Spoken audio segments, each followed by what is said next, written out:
Now on 4, Robin Williams and Sting give as good as they get to Clive Anderson. Take out the papers and the trash, or you don't get no friendly cash. If you don't rub back to the floor, you ain't gonna rock and roll no more. Yakety yak! Don't talk back.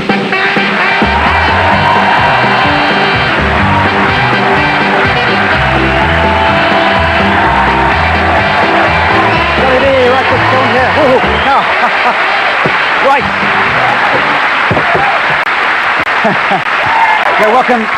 Welcome to a special edition of Clive Anderson Talks Back. Tonight's show features international stars whose various careers span Hollywood, comedy, rock, music, television and supply teaching. Actually, it's the last ever Clive Anderson Talks Back on Channel 4, and if you're watching Michael Grade, I'm sorry now that I got your wife pregnant. But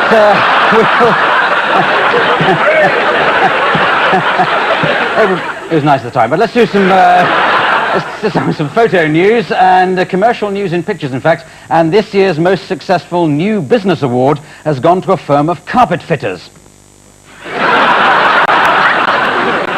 My first guest tonight is perhaps the most exciting, sexy and talented rock star and film actor alive today. Certainly he's the one with the silliest name. Ladies and gentlemen, please welcome Sting. Very good. Very good. Hi, Sting. Excellent. Now, well, so they've realised which Sting it is, but I'm sorry to start with your name, but it's kind of, was that a term you invented for yourself? No, it was a nickname I had since I was about 17. Yeah. So everyone called me Sting. It's a silly name, I know. Well, it could have been worse, I suppose. I mean, it could have been far worse, please. It could have been Bite or Burn or Prick. Or It has been Prick.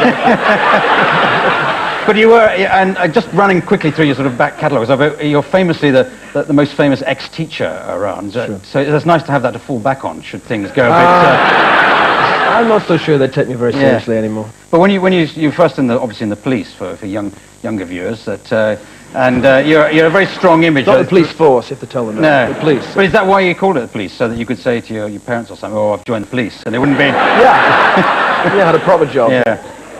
And now, of course, you're doing films, and you're here specifically to talk about the film The Grotesque. I just made a film called The Grotesque, where I play a bisexual butler.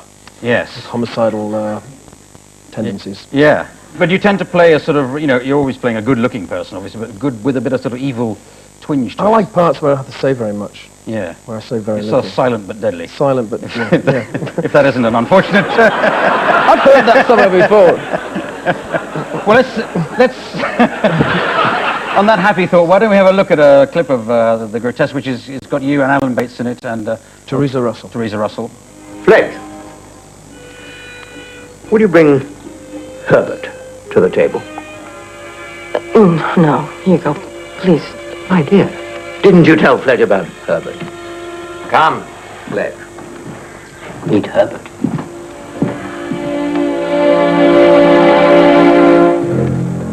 This is Herbert. Pick him up, man. Don't be feeble.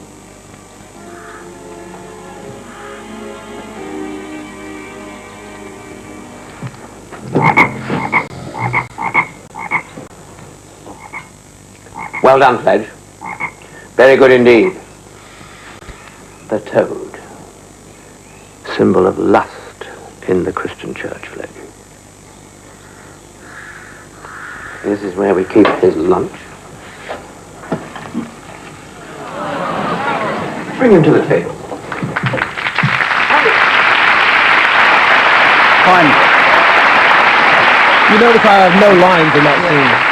You don't have many lines. You don't have as many lines as the toad, do you? He's a much better actor than I am, actually. The toad. But you have quite a good fun time in the film, because you seem to have sex with everybody. There's everything the that wife, moves. your employer's wife, the son, the son-in-law, and even the toad has his eyes popping when he's. It's true. But I mean, your wife, your real life wife, is your wife in the film, and she's also the producer in the film. That's right. Is that okay with you, sort of hopping in and out of bed with everybody She sort else? of encouraged me, really. Really? Yeah. As in the grotesque in the film could be you, could be the frog, could even be Alan Bates. It could be Alan Bates. Anybody. You're all kind of a... We're all grotesque. Yeah. You had a bit of a knockback a few months ago when your accountant... I was short of a few quid, actually. Yeah. What was he? It's £6 million he stole from you. Seven. Seven. Right. But you didn't re-nose it for a bit. No, because, I didn't. Where was he finding that? Down the back of the sofa, or was that? I don't know what the hell he did with it, actually. Yeah. But is that a sort of a turmoil? You know, when you've got somebody close to you like that. That's a bit upsetting. Yeah. It's a bit upsetting. But he stole money I didn't even know I had. Yeah. So it's not much of a blow then, really, is there? No, it's more of a sort of betrayal sort of thing. It was sad. It was a sad thing. Yeah, sure. But now, when you start off writing rock songs, and because you write loads, you can write about the problems of being young or being in love, being out of love. But when you become successful, rich and so, I mean, can you write songs now about, oh God, my accountant's ripped me off for £6 million quid? No, I don't want to write that. There's not many people can relate to it. There's Fergie, obviously, but at least you could have bit of toes No, in it. I can write about being, I'm 44 and I have the problems of most 44-year-old men, and I can write about that. Not all of them, surely. Not all of them. I've got most of the rest, but... No, I think it's a good subject for, it's a good sort of arena to write songs in. Yeah. They don't have to be about being young and going and dancing. Now, the other thing you got sort of splashed over the tabloids a bit recently was you're not so middle-aged that you aren't in favour of legalising drugs. Well, I mean, this is a subject I take very seriously, so I'm not going to be frivolous about this. Neither am I. But I feel that... I feel that the... Do you want me to talk about this? Yes, sure. The current situation as regards criminality and drugs in this country isn't protecting anybody. And millions of people take drugs. And I'm not minimizing the problems that are associated with drugs. There are many great problems. But I feel that criminality is not only not helping the problem, it's making it worse. There's no constructive dialogue between drug takers and the police, for example. And, I have 6 children. They're all going to be exposed to drugs in this society. I want to deal with any problems they have. The police aren't qualified, with all respect to the police. Yes. And there's a wedge being driven between young people and the police over this issue that is very unhealthy for society. So we at least need to be able to express an opinion without being lynched or burned at the stake, as I was a couple of weeks ago. It's a reasonable opinion, but the counter argument is, well, if you legalise things, then you'll have companies set up to manufacture it, to advertise it, and would we be happy if 90% of the people were addicted to legal heroin, legal cocaine, legal cannabis, legal whatever it is? Will we then think, oh, wait a minute, it's gone the same line as tobacco and alcohol, and it's very difficult to pull back from tobacco and alcohol are drugs, and people die from the use of them and abuse them greatly. But the move is kind of against them a bit, but you're saying with... I'm saying, I'm not saying legalise, I'm saying decriminalise it. Yeah. A lot of people take drugs and they're made instantly into criminals because of that. There is a sort of there's a netherworld you're imagining. It's not illegal, but it's not criminal. I'm saying let's talk about it, Clive. Let's have an open debate with our politicians who refuse to even entertain the idea that they can talk about it. They're afraid to talk about it. And it's a problem we face in this country that's very severe. I'm saying let's have a debate about it. The great thing you were pursuing, at least until recently, was the rainforest. No, I'm still pursuing that. Save the rainforest. I'm still very much involved in that. Yeah. But that led to a certain amount of trouble because you were... People just like to criticize, I think. Yeah. I think the actual message that was given was a very coherent one and a good one, and I think a lot of people learned of the problem and actually helped the problem. Yeah. I mean, we set out to demarcate an area of land the size of Switzerland, protect it. For its rainforest. Which we did. But it was Switzerland, which was... No, it wasn't Switzerland, no. It was in the Amazon, but we protected that. Yeah.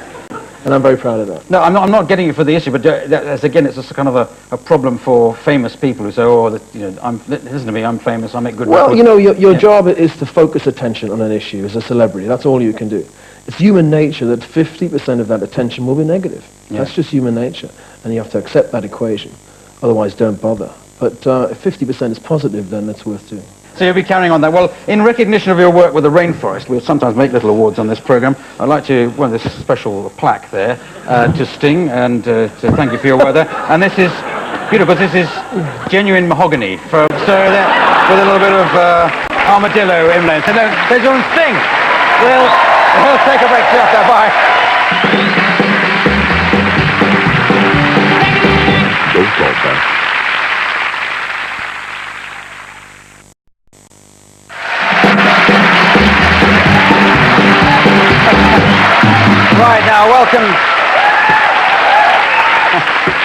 Welcome back. Now, as usual, I received hundreds of Valentine cards this year, mostly I have to say from myself. And you get these pretty ones like that. That's a rather sweet one. But the most interesting was a personalised one I had from Sarah Ferguson, which was like that. So, there you go.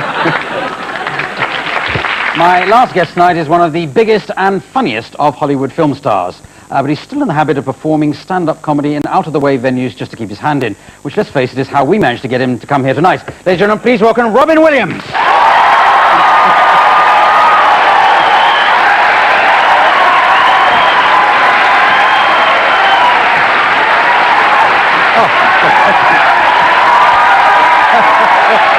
Very good. Well done. Very good. Fantastic. Thank you. Thank you. Well. Yes, I'm here for your 5 o'clock. Oh, no outgoing mail, sir. Yeah. So you've... Lovely tie. Yeah. Not many people can wear the measles. Lovely. Yeah. And look at this set. Yeah. Ah, Hitler's bunker.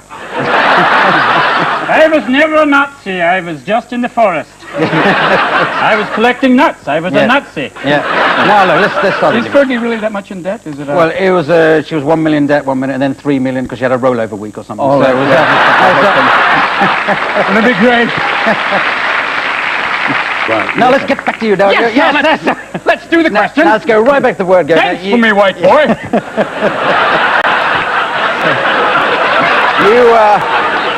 Now you started there because, according to some of the cuts on you, you were born in Edinburgh. Is that right? Or Oh no, that's all a lie, really. Yeah.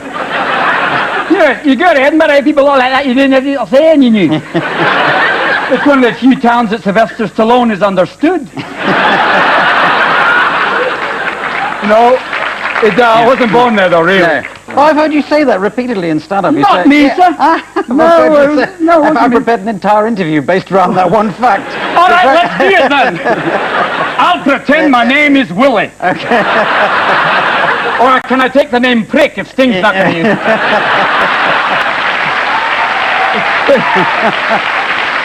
Or maybe just call me Dickie. Yeah. No, I was, we can pretend that if you want me to be like that, you know. I think you'd have to put on a Scottish accent, though, if you're going to do that. Oh no! Now, this is your voice. You try to be English. But this is the voice you did sort of in Mrs. Doubtfire. Yes, I was a bit like that. You know, it was based on Bill Forsyth. It's, you know, she's a big woman, you know. Yes. A wide load. Yeah. You know, she's more than a mouthful, if you catch my drift. Is that the first time you played a woman? Is that a... Oh, yeah, I mean, on professional cocktails, yes. Yeah. Yes, it was the first time, and there's only so many times you can dress like that and not say you enjoy it. Like those guys in the Deep South who hunt in teddies, you know. I'm not a homosexual, but these are comfortable.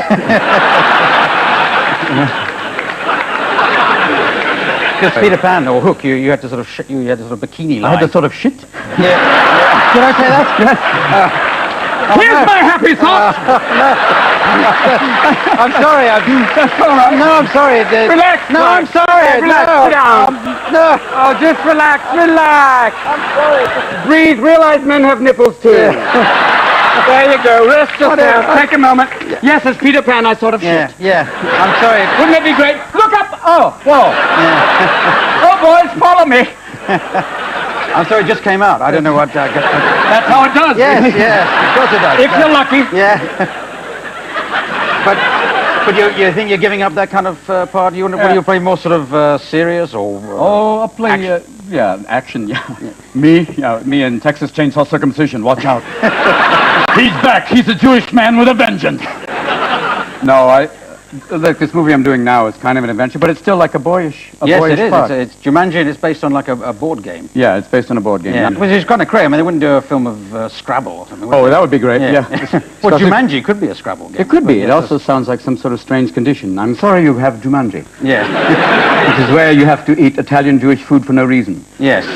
Let's see a clip of Jumanji where you, this is, do I have to, I don't even know what clip it is, so let's just surprise ourselves.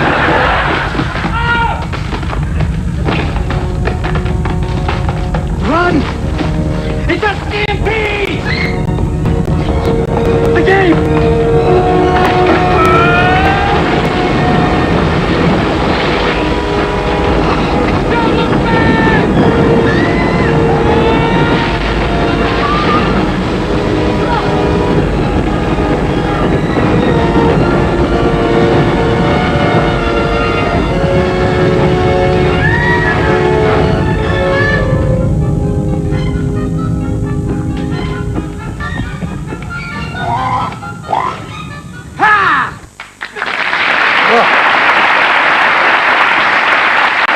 So Every day at Michael Jackson's house is like that. With a switch, yeah. Yeah. I see your eyes light up. well, there's an old expression: "Don't never perform with animals and children." But it's full of them there. Was that frightening, or they? It's hard to get the elephants to come back for a second take. Yeah. I would like to go again, people. All right, elephants, swim, swim, swim.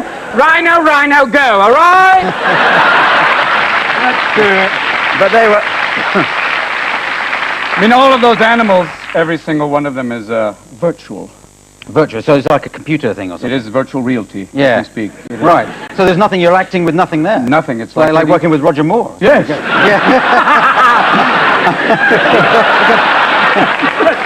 Normally I have to speak at 500 miles an hour, but with you, I know. I give up. Brace yourself! It's like masturbating in a wind tunnel. You do that too? Yes! All right, so, No, they're all computer generated, Yeah. except for one or two of the animals are animatronic. yeah. There's a crocodile in the movie, and there's a scene where I have to wrestle this crocodile, and I started to overact a little bit, and I went, bah! And from inside the crocodile, I heard, hey! I've got to eat, come on! And when we did that stampede scene, it was pretty bizarre, because usually they give you something to focus on. So they had a teamster with a big axe going, I'm a rhino. So it was like, it is very strange. Yeah. Now, how did you find making a switch from with stand-up comedy when you're famous for improvising, mucking around, doing your own thing? When in film, presumably you have to do something, then do it again for a long Yeah, shot. Again, it is. It's like open heart surgery with a spoon. You know, you have to. Oh, ow! Ah! It's like Attack of the Killer Snails. They're coming!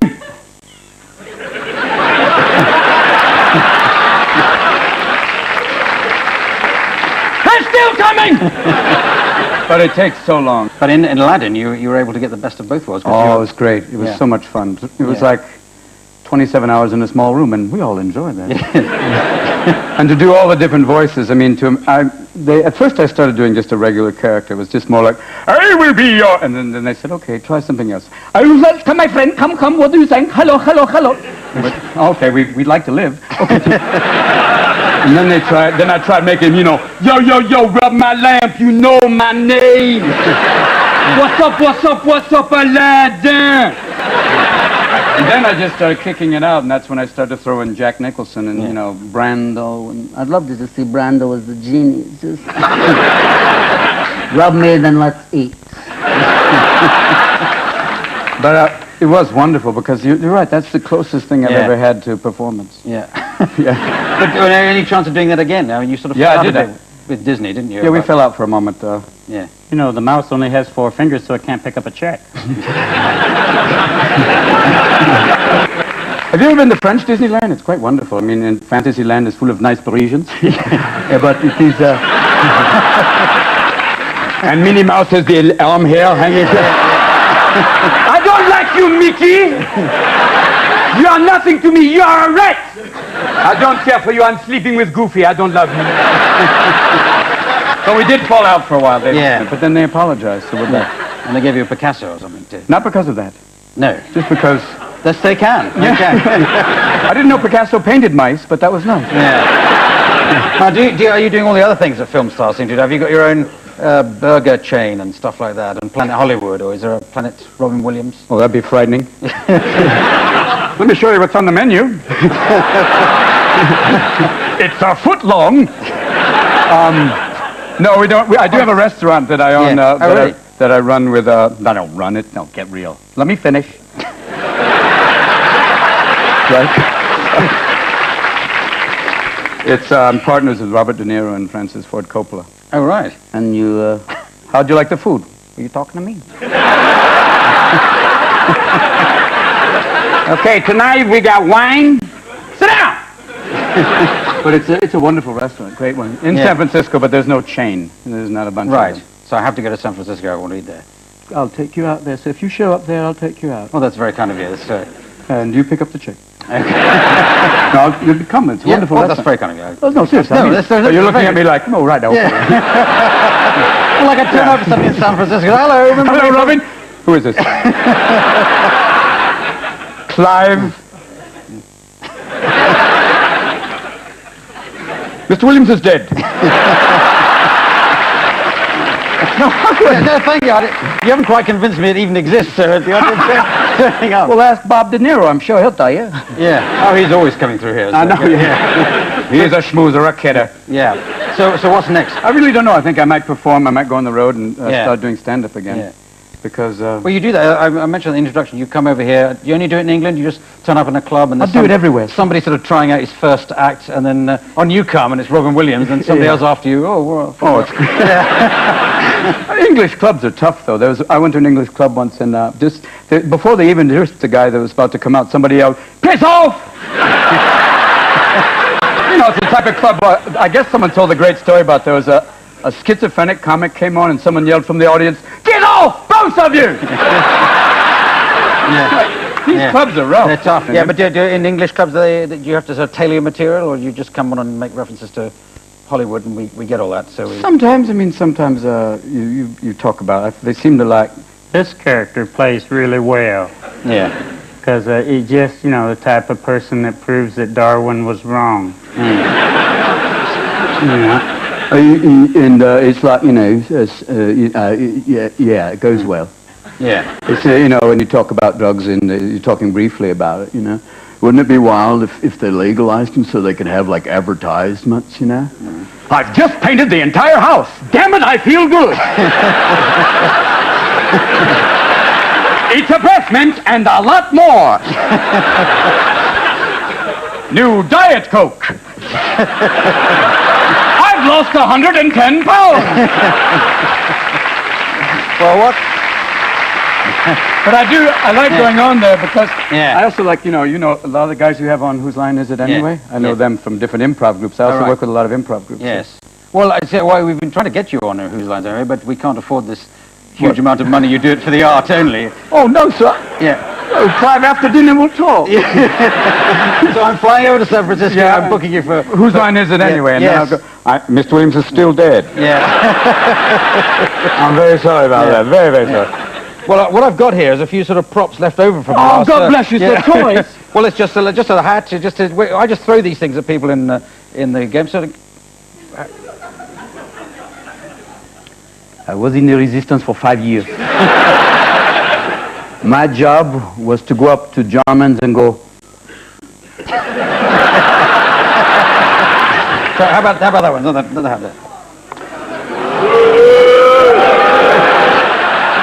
These are lovely. It's nice. English police is great because American police, it's always like, bam, stop or I'll shoot. Or Los Angeles police, bam, bam, stop or I'll shoot.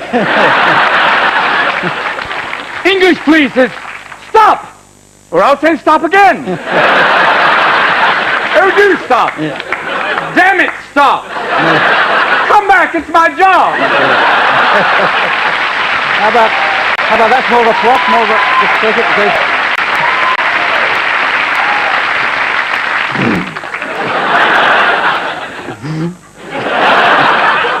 In space, no one can hear you come. Sorry, I'm sure we'll be doing that one again. The same joke for Jewish people.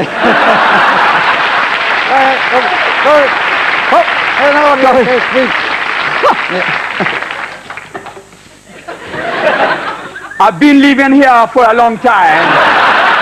I don't see eye and eye. Okay, Robin, you passed the audition for Whose Line. God bless you, Clive. Ladies and gentlemen, Robin Williams. Well done. Okay. That's all we've got time for. Just to make sure. Thanks. Sting and Robin Williams to be clever. Saying good night. Good night.